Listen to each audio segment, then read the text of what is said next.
Hello dear CMA foundation students, I welcome you all to Aakash Agarwal classes. जो हमारे प्यारे प्यारे बच्चे हैं सीएमए फाउंडेशन जून 2022 में जो अटेम्प्ट देने वाले हैं, खास उनके लिए मैं लेके आई हूँ। I am professor Nikita Oswal from Aakash Agarwal classes.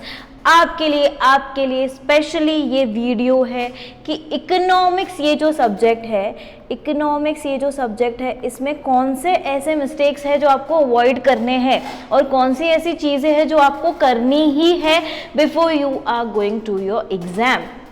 ये खास वीडियो है सीएमए फाउंडेशन जून 2022 के बच्चों के लिए जो जून 2022 में एग्ज़ाम देने वाला है।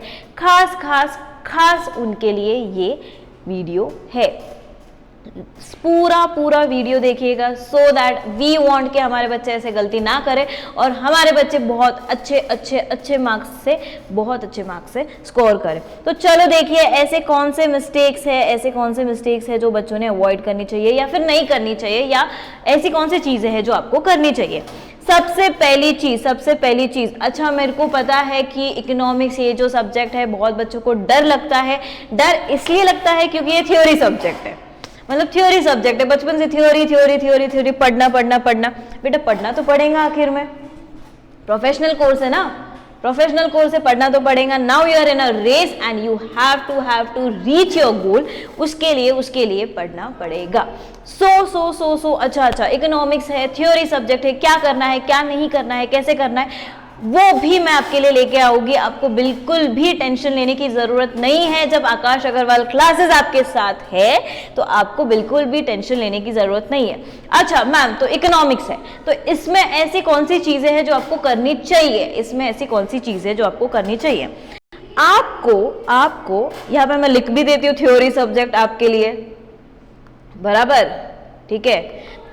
मतलब बच्चे ऐसे बोलते हैं कि मैम एमसीक्यू में पैटर्न में एग्जाम है, एमसीक्यू पैटर्न एग्जाम है, तो इतना थ्योरी क्यों पढ़ने का? बेटा जब कंसेप्ट्स क्लियर हो गए तो आप लोग एमसीक्यू क्लियर कर पाएंगे, राइट? जब कंसेप्ट्स अच्छे हो गए तो ये आप एमसीक्यू दे पाएंगे, है कि नहीं? तो चलो देखते हैं कौन से मिस्टेक्स है या कौन से मिस्टेक्स अवॉइड करनी है या क्या करना पड़ेगा।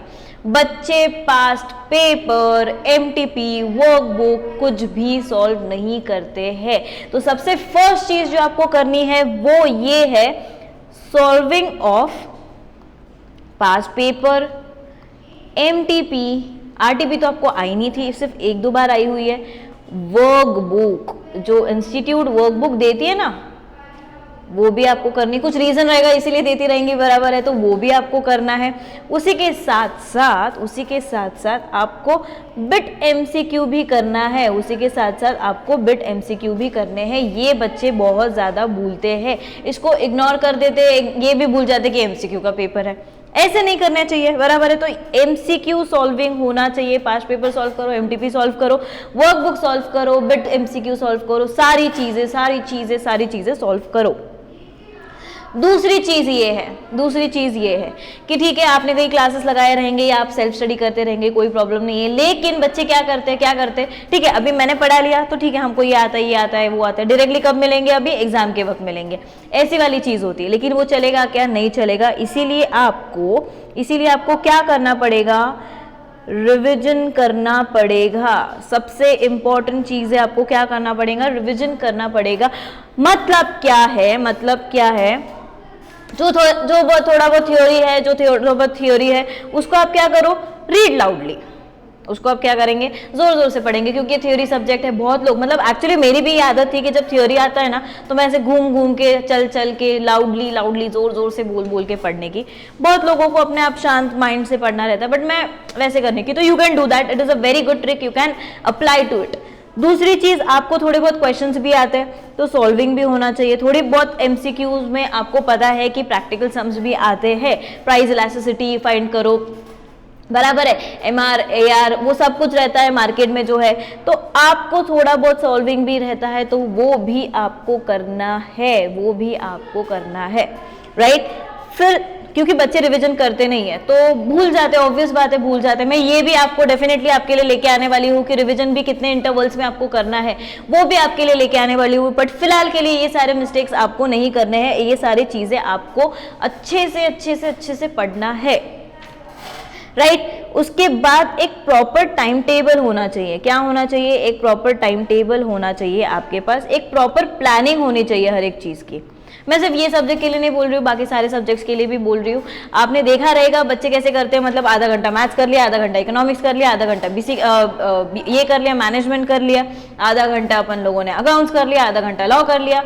कोई भी फायदा नहीं है। आपको आपको आपको पूरी तरीके से सही से ये चीज पढ़नी है, राइट। तो प्रॉपर टाइम टेबल होना चाहिए। अगर नहीं रहा तो जो भी आपके गाइडेंस देने वाले रहेंगे उनसे आप ले सकते हो प्रॉपर टाइम टेबल। आपके टीचर्स हो गए, आपके पेरेंट्स हो गए, आपके बड़े एल्डर्स होंगे जो आपको सही तरीके से गाइड कर पाएंगे। तो do take the guidance and do make proper time table.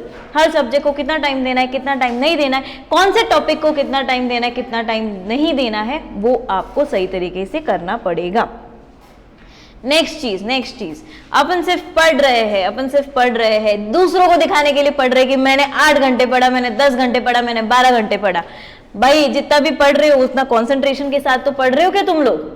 वो भी तो देखना पड़ेगा ना। तो you need to ask yourself that question कि whether you are studying with a good concentration और नॉट। तो वो भी आपको ध्यान देना पड़ेगा, बराबर है कि नहीं। तो कंसंट्रेशन के साथ पढ़ना है, सिर्फ दूसरों को दिखाने के लिए नहीं पढ़ना है, या खुद के इसके लिए बताने के लिए नहीं पढ़ रहा है कि देख मैंने 10 घंटा पढ़ा, देख मैंने 12 घंटा पढ़ा। नो नो नो, ऐसा नहीं चलेगा। जैसे श्रुति मैम बोलते हैं एक्चुअली चीटिंग, ऐसे खुद के साथ चीटिंग बिल्कुल भी नहीं करनी है आप लोगों को, बराबर है कि नहीं। फिर आता है don't shift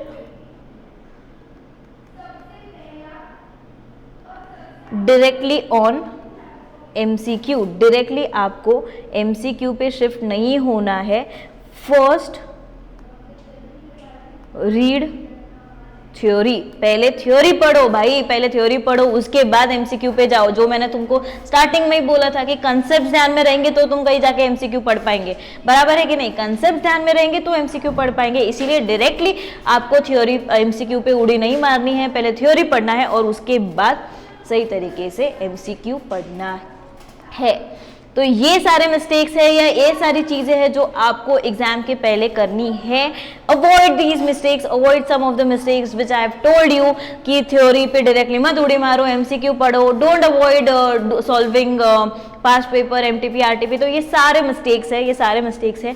so a big announcement जो आपको हुआ था 2 दिन पहले 10 तारीख को हम लोगों ने एक अनाउंसमेंट किया था, we Aakash Agarwal classes is back with success batch season 2। We are back with success batch season 2 only and only for CMA foundation June 2022 students. बहुत जल्दी आगे भी बहुत सारे सीजन होने वाले हैं, but for now after the success of success batch season 1 we are back with success batch season 2। और अगर आपने ये अनाउंसमेंट मिस किया रहेगा तो डिस्क्रिप्शन में ये लिंक डेफिनेटली है, डेफिनेटली जाके अनाउंसमेंट को देख लीजिए। We are meeting you all at 21st of March को हम लोग आपको फिर से वापस मिल रहे हैं with the start of our success batch. आपने देखा रहेगा और फिर से मैं बता रही हूँ, अगर नहीं देखा रहेगा तो go into the description and watch the link, go on our YouTube channel and watch the पूरा अनाउंसमेंट। आपको भी ऑब्वियसली मेरे को पता है कि खुशी मिलेंगी। आपको अभी कोई भी चीज की टेंशन लेने की जरूरत नहीं है। जाइए देखिए वो वीडियो, प्लस उसी के साथ साथ हमारे जो प्यारे सी श्रुति अग्रवाल मैम है उन्होंने बेस्ट चीजें बताई है मैथ्स के लिए कि ऐसे कौन से मिस्टेक्स है जो आपको अवॉइड करने हैं। प्लस उसी के साथ साथ हमारे जो CA तेजस अलीकट्टी सर है उन्होंने भी बताया है कि अकाउंट्स में ऐसे कौन से मिस्टेक्स है जो बच्चे करते हैं और आपको अवॉइड करने हैं। So I wish you all the best and I welcome you all again to Aakash Agarwal classes. जल्दी मिलेंगे 21st ऑफ मार्च को with a big band. And मतलब टेंशन मत लीजिए, मतलब कोई भी सब्जेक्ट हो बिल्कुल भी टेंशन मत लीजिए, बिल्कुल भी पढ़ाई नहीं हुई रहेंगे तो बिल्कुल भी टेंशन मत लीजिए। सो get ready for CMA foundation success batch season 2 plus उसी के साथ #CMA फाउंडेशन मिशन एग्जाम। मतलब आई वुड लाइक कि अगर आप ये सारे हैशटैग्स ऐसे रखोगे करके दिमाग में, बराबर है कि नहीं। सो सी यू ऑल, बाय बाय।